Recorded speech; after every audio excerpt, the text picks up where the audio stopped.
반갑습니다. 뭔가 이렇게 제가 할 얘기는 많은데 여러분에 대한 반가움 또 그리움을 적절하게 표현할 길이 없는데 그저 짧은 시간이기 때문에 말씀을 대신해서 여러분과 그런 복된 은혜를 나누기를 원합니다. 다행히도 전 세계적으로도 그렇지만 특히 우리 호주 시드니가 코로나 바이러스에서 조금씩 이렇게 벗어나서 이렇게 출구 전략 모델링을 짜고 있습니다. 많은 사람들이 앞으로 이 코로나 이후에 우리의 삶이 이렇게 달라질 거다, 이제 그런 얘기들을 많이들 합니다. 근데 어떻게 보면 여러분과 저는 하나님을 만나고 보이는 세상뿐만 아니라 보이지 않는 영적인 세계, 또 궁극적으로 우리가 가야 될 새하늘과 새 땅, 이 천국을 소유한 사람이기 때문에 한 번은 우리의 인생을 새롭게 디자인할 필요가 있습니다. 물론 여러분들은 교회에 또 나름대로 하나님을 섬기면서 이미 그런 새로운 생활을 하고 있지만 조금 더 우리가 이번 교회를 통해서 구원받은 나, 천국의 보물을 발견한 내가 앞으로 이 주어진 인생을 어떻게 살아야 될까, 이 부분을 오늘 이 골로새서 1장을 통해서 우리가 두 가지랑 좀 살펴보도록 하겠어요. 그래서 이 골로새서 1장 10절에는 이렇게 얘기하고 있습니다. 이 말을 주께 합당히 행하여 범사에 기쁘시게 한다. 하나님께 합당히 행하여 하나님을 기쁘시게 하는 게 우리의 삶의 앞으로의 디자인입니다. 기준입니다. 기준이에요. 그냥 흔히 하는 얘기로 하나님을 모르는 세계, 우리가 살고 있는 이렇게 이 세상의 기준은 뭐 여러 가지가 있지만 우리가 이 세상에 살아가려면 늘 사람들이 갖고 있는 기준 하나가 뭐냐면 소유입니다. 소유. 가져야 됩니다. 적절하게 물질을 가져야 되고 적절하게 또 명예도 갖고 싶어 하고 적절하게 뭐 힘이라고 할까요? 권력이라고 할까요? 그런 포지션을 사람들은 갖기를 원해요. 그거 아니면 이 세상을 살아갈 수 없기 때문에 그래요. 근데 여러분, 제가 거듭 말씀드리지만 이제 여러분과 저는 새로운 세계가 열린 겁니다. 하나님의 자녀가 돼서 하나님께서 열어놓으신 이미 우리가 천국에 들어왔다는 것을 우리는 항상 기억하고 살아야 됩니다. 항상. 아직 not yet.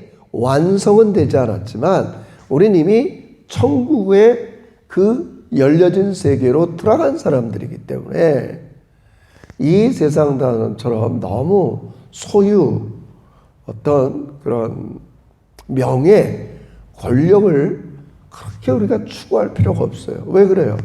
이미 하나님께서 우리를 돌봐주시기 때문에 그래요. 그건 하나님 없이 살아가는 이 세상 사람들은 그렇게 살아갈 수 있어요. 그래서 이것을 단적으로 예수님께서 누가복음에 이렇게 얘기하세요.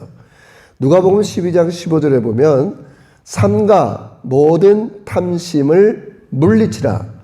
사람의 생명이 그 소유에 넉넉한 데 있지 아니하리라.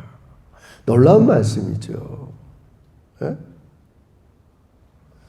하나님께서는 우리가 이 세상에 있지만 우리에게 열어놓은 이미 천국 백성이 되었기 때문에 하나님 믿지 않는 사람들처럼 소유를 가장 프라이어리티, 가치에 두고 사는 사람들이 아니라는 거예요.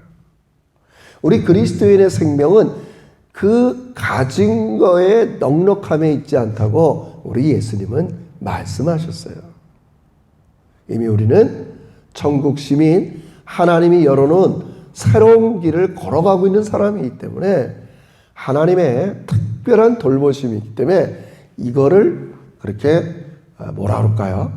중요시 최우선으로 살아갈 수 없다는 거예요. 그래서 오늘 본문의 10절에 예수 믿고 하나님이 열어놓은 새로운 삶을 살아가는 것을 10절에는 하나님께 합당하게 행한다 이런 말이에요. 자, 하나의 스테이트먼트를 얘기합니다. 예수 믿고 우리가 이 땅에서 하나님을 기쁘시게 하는 생활을 오늘 골로새서에서는 단적으로 하나님께 합당하게 살자. 하나님께 합당하게 살자. 근데 영어 성경에는 이 하나님께 합당하다는 말을 words of the Lord, 모모에 걸맞게, 모모에 가치 있게 사는 거예요. 이제 추상적으로 생각하면 안 되겠죠. 우리가 이미 하나님의 자녀가 되어서 하나님 나라 안에 들어온 사람들의 삶을 골로새서 1장 10절에서는 합당한 삶, 하나님께 합당한 삶, 여러분과 제가 앞으로 걸어갈 길을 하나님께 합당한 삶이라고 바울은 이야기합니다. 그 합당한 삶을 뭐라고 성경은 해석을 해주냐면 하나님께 가치 있는 삶.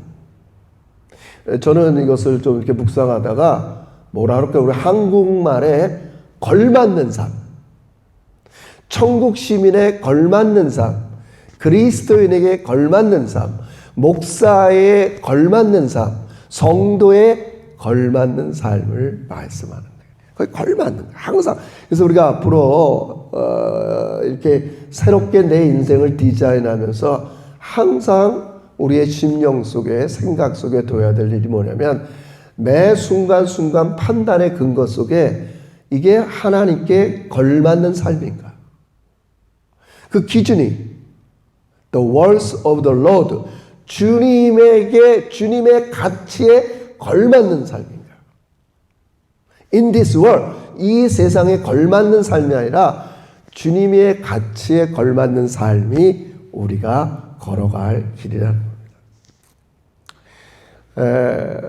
이 땅에 그리스도인이 된 많은 사람들이 이렇게 새로운 자기 인생을 디자인하면서 어떤 사람은 그 걸맞는 삶이 나는 선교사로 가겠다, 나는 목사로 가겠다. 여러분 특별히 뭐 이러라는 말은 아닙니다. 그러나 제가 작년, 재작년부터 계속 얘기한 것처럼 나는 일상에서 그렇게 살아야겠다. 하나님께 걸맞는 삶으로 나가야겠다. 이런 결단과 의식이 너무나 중요합니다. 그래서 제가 오늘 책을 또 못 갖고 왔네요. 그 전능자의 그늘이라고 우리 잘 아시는 짐 엘리엇. 이 짐 엘리엇이라는 선교사님은 미국의 휘튼 대학을 수석으로 졸업했습니다. 가문 대대로 예수를 잘 믿는 가정이었어요. 그 전능자의 그늘이라는 책은 이 짐 엘리엇 그 선교사님이 에콰도르 선교를 갔다가 그 정글에서 3년도 안 돼서 그 식인종들한테 이렇게 창과 칼과 돌에 맞아서 순교한 다음에 자기 아내한테, 고국에 있는 자기 아내한테 보낸 편지를 이렇게 모아서 쓴 책이 전능자의 글입니다. 이 사건이 일어났을 때 이분이 1956년에 1월 불과 29살 나이에 선교지에 나간 지 얼마 못 돼서 주민들의 창에 찔려 순교하고 말았어요. 그 해에 타임지에서 이 짐 엘리엇이라는 선교사의 그런 뭐라고 할까요? 사건을 한 10페이지로 다룬 기사를 제가 봤는데 제목이 뭐냐면 이것이 무슨 낭비인가? 이제 불과 29살에 그래도 명문 휘튼 칼리지를 졸업한 이 수재가 선교사로 가서 불과 29살 나이에 죽었다는 걸 타임즈는 어떤 제목을 붙였냐면 이게 무슨 낭비인가? 30도 못 살아보고 그렇게 타이틀을 붙여서 기사를 내보냈습니다. 제가 그 전능자의 그늘에서 그분의 일기 중에서 하나를 발견했는데 이런 말이 있어요. 그의 일기장에 결코 잃어버릴 수 없는 것을 얻기 위해서 버리는 자는 어리석은 자가 아니다.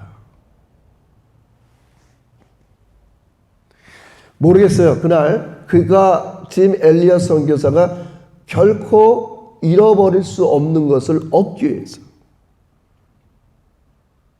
The words of the Lord, 그러니까 하나님 예수님의 가치에서 자기는 가장 중요한 게 아마 한 영혼의 가치였겠죠. 선교사님이니까. 난 기꺼이 그를 위해서 내 인생을 드린다면 내 인생은 낭비한 게 아니다. 그렇게 일기장에 적혀 있죠. 좀 오늘 우리가 아침에 받아들이기에는 좀 먼 얘기일 수도 있어요. 그러나 우린 자꾸 생각해야 됩니다. 우리가 인생을 오래 살던 짧게 살던 하나님께 합당하게 산 것, 그것은 가치의 문제지 양의 문제가 결코 아닙니다. 저는 이 아침에 여러분에게 도전하고 용기를 드리길 원합니다. 하나님께서 여러분의 일상에서 내가 매일매일 살아갈 때 주님에 걸맞는 그 가치의 삶을 살아간다는 건 결코 우리의 삶이 낭비가 아닙니다. 우리 이것을 받아들여야 됩니다. 우리 어제 소위 말해서 호주, 뉴질랜드 연합군들이 세계 제2차 대전을 참석한 그걸 기념하는 안작대회를 보냈습니다. 새벽에도 예배를 드리고 또 오전에도 예배를 드리면서 제가 인터뷰하는 거에 작은 인터뷰지만 감명을 받았습니다. 인터뷰한 사람들이 몇 년 전에 인터뷰한 거기 때문에 죽은 사람도 있는데 살아있는 어떤 분의 인터뷰 안에 이런 말이 있어요. 이런 인터뷰가 있었어요. 그분은 형이랑 같이, 형은 16살, 자기는 14살인데 형이랑 같이 전쟁에 참여하는데 자기가 14살이기 때문에 정부에서 군인으로 받아주지 않았다는 거예요. 그래서 형의 서티피케이트, 벌스 서티피케이트를 가지고 좀 속인 거죠. 자기 16살이라고 그래서 군대에 갔다는 거예요. 근데 돌아보면 그래서 인터뷰 기자가 당신은 왜 그 어린 나이에 그렇게 했냐고 물어봤어요. 근데 이분이 하는 단순한 말이지만 자기 그때 그 14살의 나이지만 그렇게 해야 된다는 책임감이 있었다는 거예요. 그게 중요한 가치라고 생각했다는 거예요. 싸워야 된다는. 어떻게 그 말에 14살짜리 소년이 자기의 그 생명을 책임감과 가치에 이렇게 전쟁에 참전할 수 있다는 건 너무 놀라운 일이라는 걸 같이 감동을 받았습니다. 그래서 제가 왜 호주 사람들이 이렇게 베테랑들이나 전쟁 참여자들을 존중해주고 혜택을 주어 마땅한 것들, 기념하는 것들을 제가 이렇게 동의하면서 저도 역시 우스갯얘기지만 그래, 내가 이제 고국을 떠나서 벌써 20년 넘었는데 호주 시민으로서 정말 호주를 내 조국처럼 잘 섬겨야겠다, 이런 마음도 가졌어요. 놀라운 일입니다. 여러분, 첫 번째 중요합니다. 앞으로 여러분과 제 인생 속에 하나님께서 우린 이미 세상으로부터 하나님 나라 안에 주님께서 초대하셔서 주님의 은혜로 우리를 다 부르셔서 그 길을 걸어가고 있는 사람들입니다. 그 길을 걸어가는 사람들의 삶을 성경은 합당한 삶이라고 얘기합니다. 그 합당한 삶을 다른 게 아니라 우리의 삶의 모든 것들을 예수님의 가치에 걸맞게 살아가는 우리 제자들이 되시기를 주의 이름으로 축원합니다. 그러려면요, 이 아침에 제가 두 가지를 제시합니다. 하나님에 합당하게 걸맞게 살아가려면 오늘 본문에서는 두 가지를 제시하고 있습니다. 그 첫째 하나가 뭐냐면 9절에 이렇게 나옵니다. 이로써 우리도 듣던 날부터 너희를 위하여 기도하기를 그치지 아니하고 구하노니 너희로 하여금 모든 신령한 지혜와 총명에 하나님의 뜻을 아는 것으로 채우게 하시고, 복잡하지만 여러 단어가 있지만 핵심은 내가 매일의 일상에서 하나님에게 합당하게 하나님에 걸맞는 삶, 예수 그리스도의 가치에 맞는 삶을 살려면 사도 바울이 구하는 바 첫째가 뭐냐면 하나님을 아는 지식을 많이 채워야 된다는 거예요. 너무 당연한 거죠. 하나님을 아는 지식. 여러분, 하나님을 아는 지식을 어렵게도 생각할 수 있는데 저는 이렇게 여러분에게 소개하겠습니다. 하나님을 아는 것은 두 가지입니다. 첫째는 하나님의, 그냥 이해하고 들으세요. 속성. 그분됨. 하나님은, 소위 말해서 우리가 말하는 하나님은 어떤 분인가. 또 하나는 하나님의 일하는 방식을 자꾸 알아야 됩니다. 그래야 우리가 일상에서, 가정에서, 교회에서 일하고 섬길 때 내가 일하는 방식과 하나님의 일하는 방식이 맞아야 됩니다. 상당히 중요한 일입니다. 우리가 하나님 앞에 합당하게 영광 돌리는 삶을 살기 위해서 사도 바울은 골로새 교인들한테 무엇을 기도하냐면 골로새 교인들이 하나님을 아는 지식으로 충만해지길 기도했어요. 그게 하나님을 아는 지식이 뭐라고 그러고요? 하나님의 속성과 하나님의 하나님됨과 하나님이 일하시는 방식을 아는 거예요. 근데 그게 어디 잘 나타났냐? 성경에 다 나와 있어요. 모세를 만났던 하나님,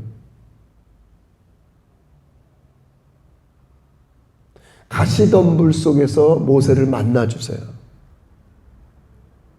불은 붙었는데 분명히 타야 될 가시던 불 나무가 타지 않고 있어요.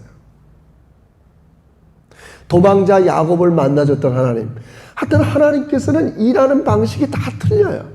오늘도 여러분의 각자의 형편과 상황에 맞게 가장 적합한 방식으로 하나님께서 일하시는 걸 여러분은 느껴야 돼요.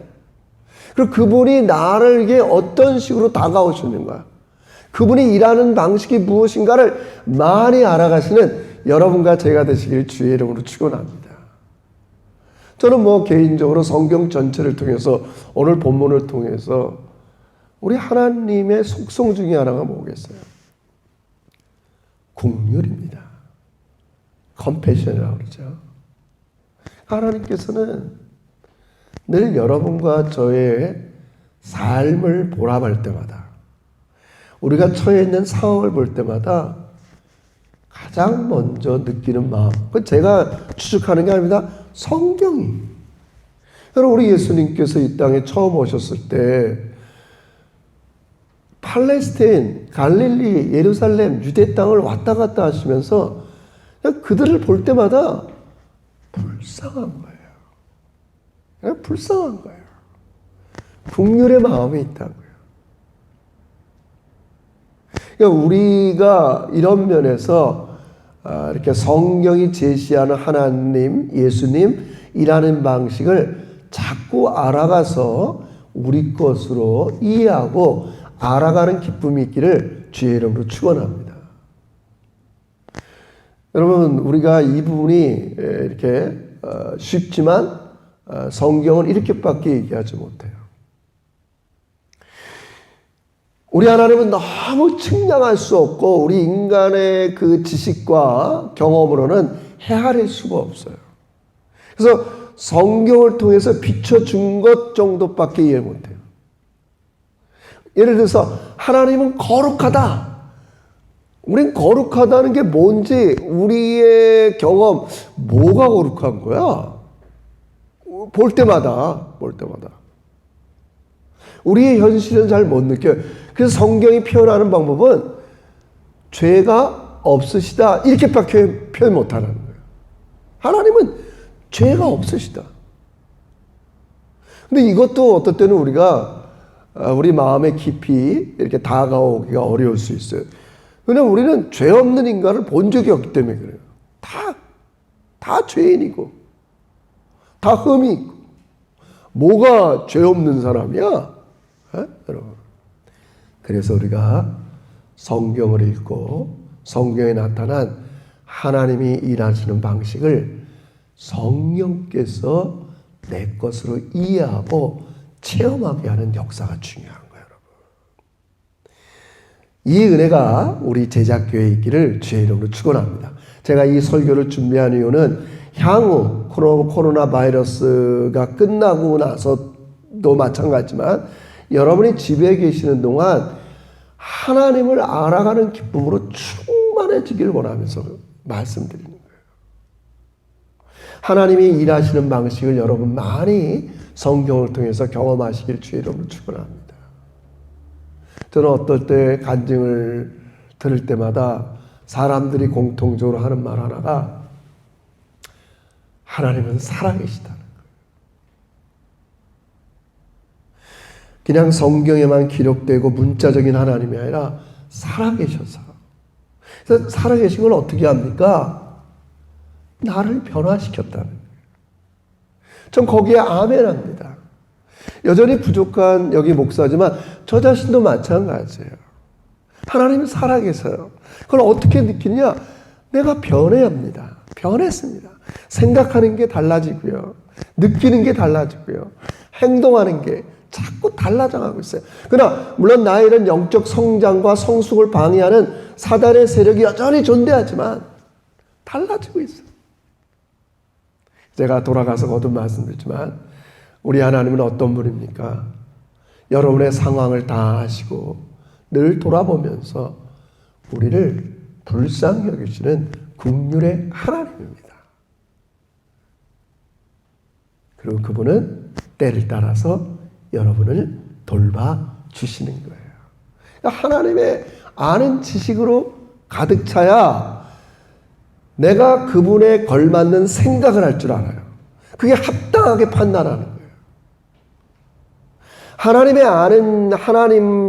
대한 아는 지식이 하나님의 일하는 방식과 하나님이 어떤 분인가를 우리가 많이 마음속에 충만히 거하지 않으면 결국은 내 생각과 내 일하는 방식으로만 이 세상을 살아가게 돼 있습니다.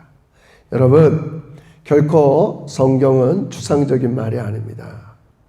사도 바울은 이 어린 골로새 교인들을 위해서 감옥에서 간절히 기도하는 게 있습니다.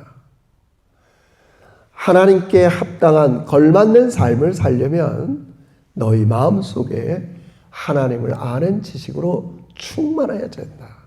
저도 기도합니다. 우리 제작교회 성도 한 사람 한 사람들이 성경을 보면서 여러분의 매일의 삶을 보면서 하나님께서 여러분을 향해서 일하는 방식을 많이 경험하고 그 하나님을 기쁨으로 알아가고 즐거워하는 여러분과 제가 되시기를 주의 이름으로 축원합니다. 그 살아계신 하나님께서 이번 한 주간도 여러분의 삶 속에 나타나 주시고 역사할 걸 저는 믿습니다.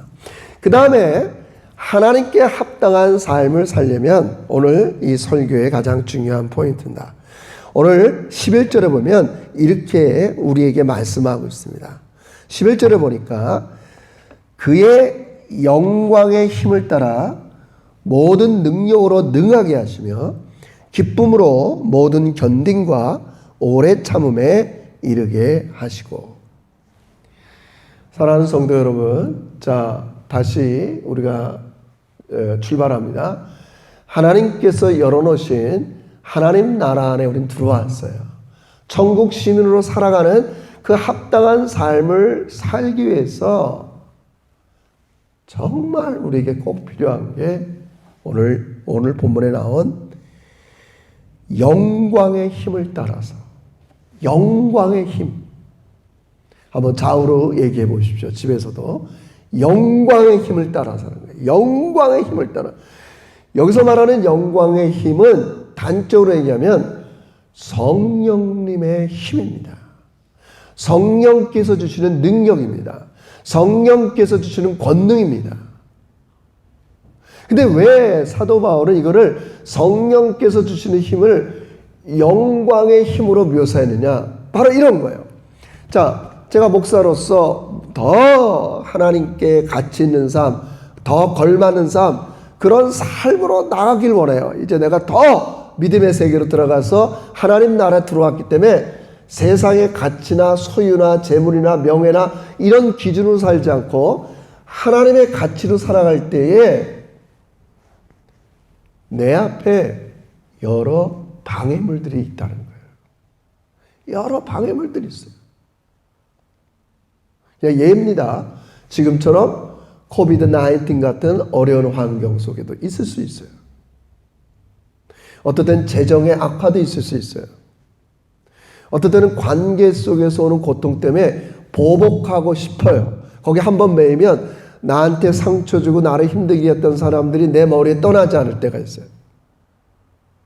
가로막는 세력이 있다고요.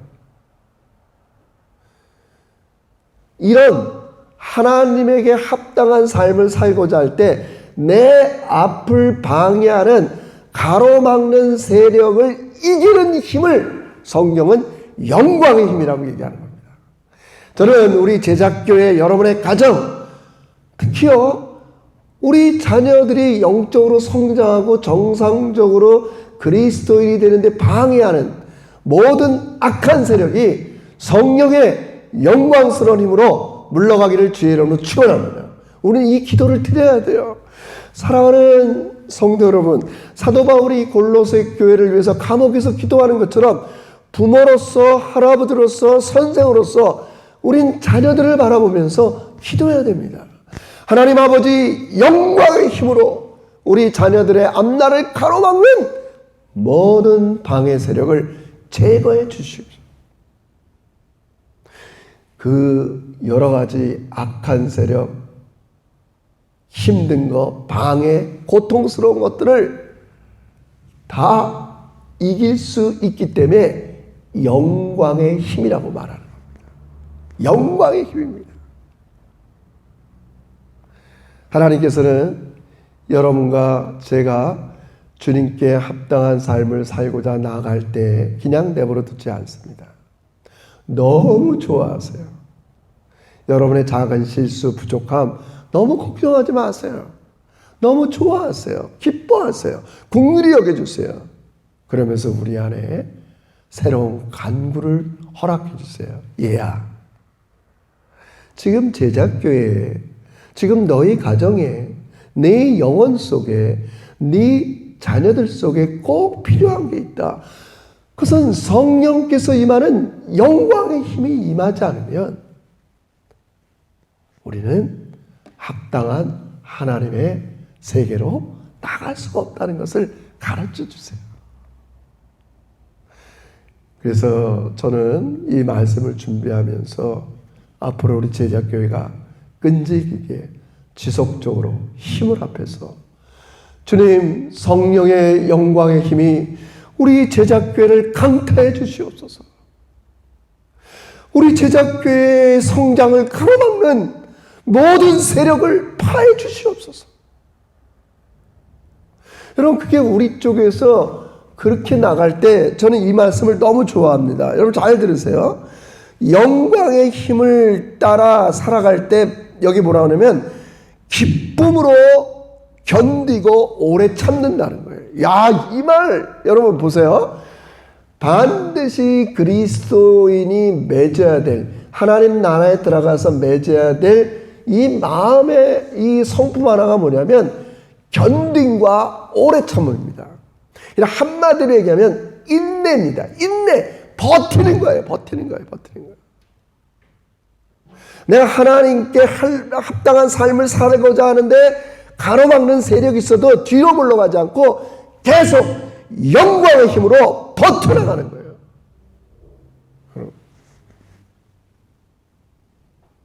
물질이 필요한데 물질을 아직도 안 주세요. 건강이 필요한데 건강도 아직 안 주세요. 그러나 우리는 끝까지 합당한 삶을 포기하지 않고 그 길을 걸어갈 때 우리 안에 perseverance, endurance, 인내, 오래 참음, 견딤, 그것이 우리 안에 형성된다는 거예요. 여러분 반드시 그렇습니다. 성경에서 믿음 다음에 우리한테 제일 많이 강조하는 게 인내입니다. 인내입니다. 제가 가끔 이렇게 요즘 김정은 신변에 무슨 일 때문에 자꾸 그런 얘기하지만 세계에서 유일한 분단 국가, 그냥 가끔 생각해봐요. 왜 하나님께서 우리나라만 이렇게 분단 국가로 놔둬줬을까? 굉장히 견뎌야 되는 거거든요. 오랫동안 통일이 되면 얼마나 좋을까? 세계 모든 나라가 다 통일이 되고 다 유나이티드 돼갖고 이렇게 살아가는데 왜 우리 대한민국만 늘 이 반토막난 나라에서 이렇게 힘들게 살아갈까? 견디는 게 필요한 거겠죠, 여러분. 근데 여러분 이렇게 생각하세요. 저도 이제 계속 하나님께서 훈련해 주시는데 어려운 상황이 있고 가로막는 세력이 있어도 그런 고난 중에서 즐거워할 수 있다는 거예요. 이 말은 우리가 무슨 자학이라는 말 알죠? 그냥 난 나쁜 놈이야. 무슨 어려운 일을 만나면 나 때문에 그래. 내 탓이야. 조금은 우리가 회개하면 좋지만 이게 자학하는 걸 얘기하는 게 아니에요. 기뻐하라는 말은. 왜 그래요? 지금 여러분과 저의 상황을 통해서 영광의 힘이 우리에게 역사할 때 우리에게 그 결과를 만들어내는 걸 보면서 즐거워하는 거예요. 지금 상황을 보고 어떻게 즐거워해요, 여러분? 그건 바보 같은 소리예요.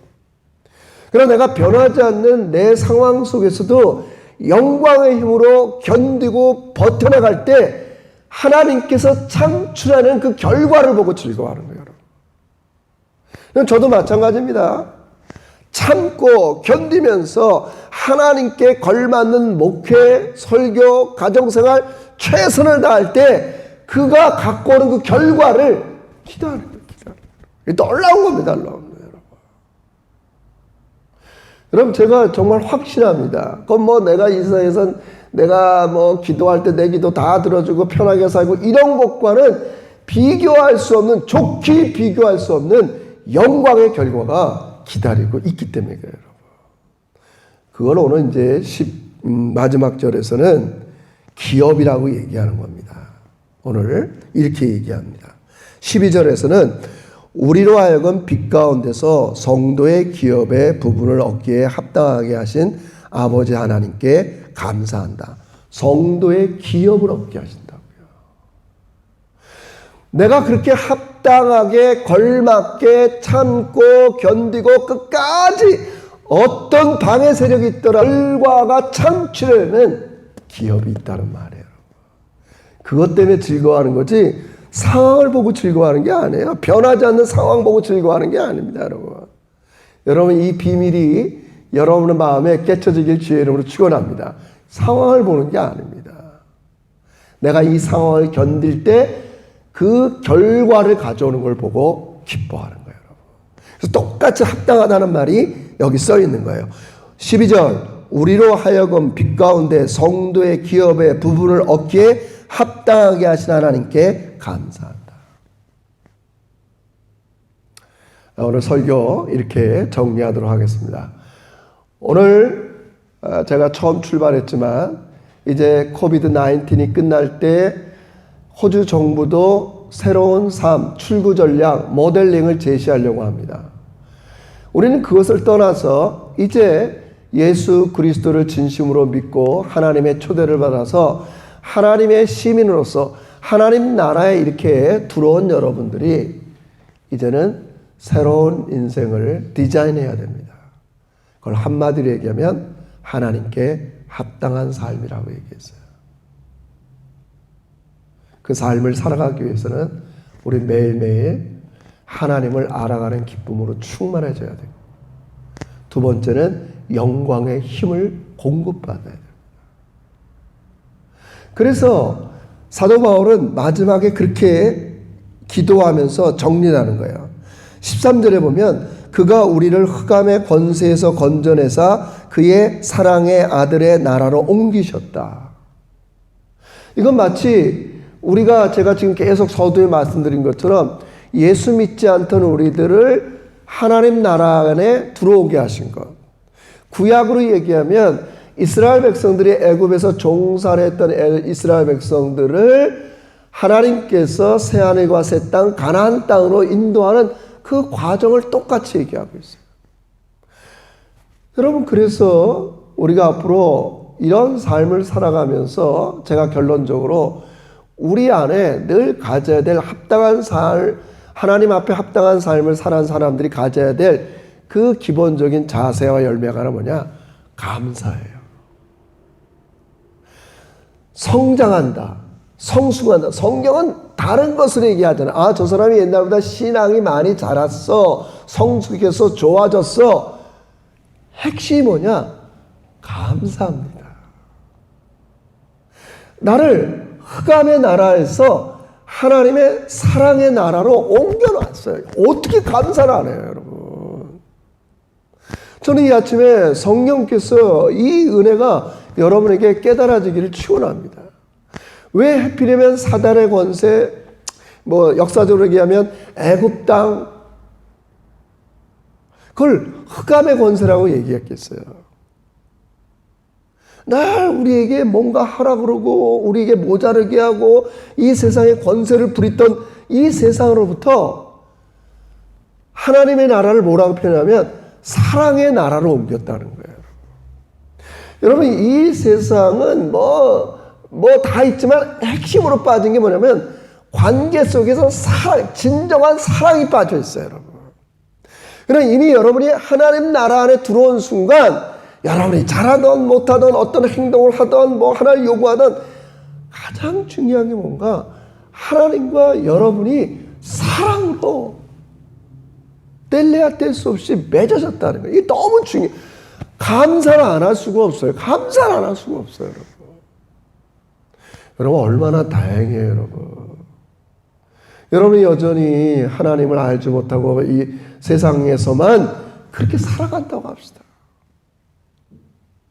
누구에게 진정한 사랑과 진정한 만족을 한 번도 받아보지 못한 그런 삶을 살다가 우리를 사랑의 나라로 옮기셨다는 거예요, 여러분. 감사하세요, 감사하세요. 전 기대가 돼요.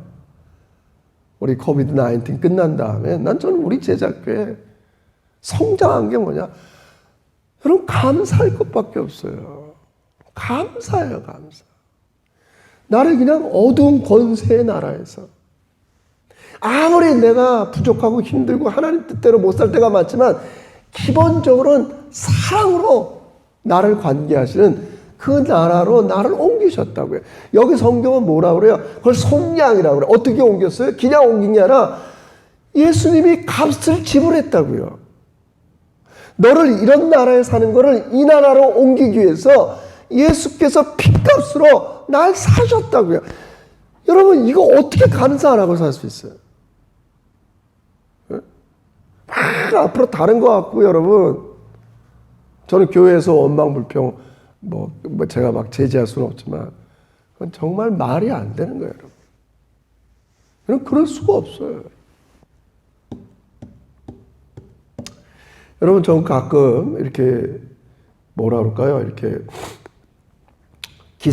의학 기사나 드라마 보면서 그런 거 있잖아요.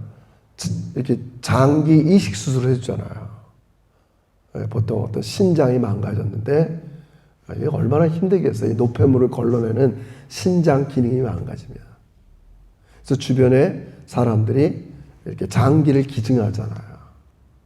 어떨 때는 교통사고에 갑자기 죽어가는 사람이 내가 기증하고 죽겠다. 또 어떨 때는 가족에서 그게 모든 것들이 맞는 사람이 기증한다 그러잖아요. 그래서 제가 조금 이렇게 잘 납득이 못했던 뭐냐면 간 이식 수술이고 어떤 사람은 그러니까 이렇게 죽어가는 사람 거를 그 사람이 기증해서 받을 수도 있지만 자기 이렇게 가족 중에서 그 부분을 잘라서 이어주는 사람도 있단 말이에요. 그때 저는 좀 의아한 게 있어요. 그 다 수술 끝나고 꼭 사람들이 의사 선생님들한테 아유 고맙습니다. 아유 고맙습니다. 정말. 근데 여러분 정말 진짜 감사해야 될 대상은 누구예요? 그 장기를 기증한 사람 아니에요. 교통사고로 죽었건 어떻게 했건 마지막 죽으면서 장기를 다른 사람한테 준 사람. 그 사람은 살아있지 않죠. 눈에 안 보이죠. 여러분, 오늘 여러분과 제가 늘 이 땅에서 뭔가 소유해야 되고 내 힘으로 살아야 되고 소망 없이 살아가는 우리에게 이 흑암의 나라에서 사랑의 나라로 우리를 들어오게 하셨다고요. 누구 때문에요? 예수님이 자기 몸을 대신 속량, 값을 지불했기 때문에 그래요. 우리 눈에 안 보이지만 우리 누구에게 늘 감사하고 살아야 돼요. 바로 예수 그리스도께 감사하는 거 아니겠어요? 그래서 우리가 신앙에 합당한 삶에 가장 성장하는 핵심 하나가 감사예요. 감사예요. 정말 내가 예수 믿은 지 오래됐는데 내 입에서 감사가 없다. 우리 다시 점검해야 됩니다. 점검해야 됩니다. 그래서 역으로 얘기하면 성령의 힘, 성령의 권능은 사실은 감사와 순종하는 사람 속에 더 역사하게 돼 있어요. 성경을 보면. 더 순환적이지만 선순환이지만. 그래서 앞으로 우리 제자교회 저는 기대합니다. 제 인생도 기대하고 성령의 영광의 힘이 여러분과 저의 성장과 성숙을 방해하는 모든 것들을 능가하면서 여러분 안에 견딘과 오래 참음이 형성되어서 나중에 그 참았던 결과 놀라운 기업을 바라보면서 그걸 우리는 소망이라고 그래요. 소망하면서 지금의 매일매일 현실을 기쁘게 감사하게 살아가는 여러분과 제가 되시기를 주의 이름으로 축원합니다. 기도드리겠습니다. 하나님 아버지 고맙습니다. 이 아침에 우리에게 이 새로운 세상 하나님 나라 앞으로 걸어갈 수 있는 은혜와 특권을 주셔서 그렇게 살아가는 삶, 합당한 삶, 가치 있는 삶, 걸맞는 삶을 우리에게 걷게 하시니 진심으로 감사합니다. 향후 우리 교회, 가정, 영혼, 우리 사랑하는 자녀들 속에 성령의 영광스러운 능력이 임하여 주어서 이들을 방해하는 모든 세력들을 제압하여 주시옵시고 우리 안에 찬란하게 빛나는 놀라운 감사와 기쁨과 오래 참음의 열매가 맺어지는 우리 제자들 되게 해 주시옵소서.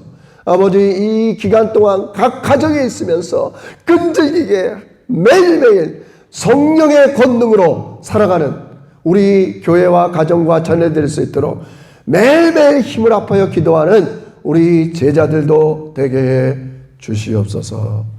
예수님의 이름으로 기도 올리옵나이다. 아멘.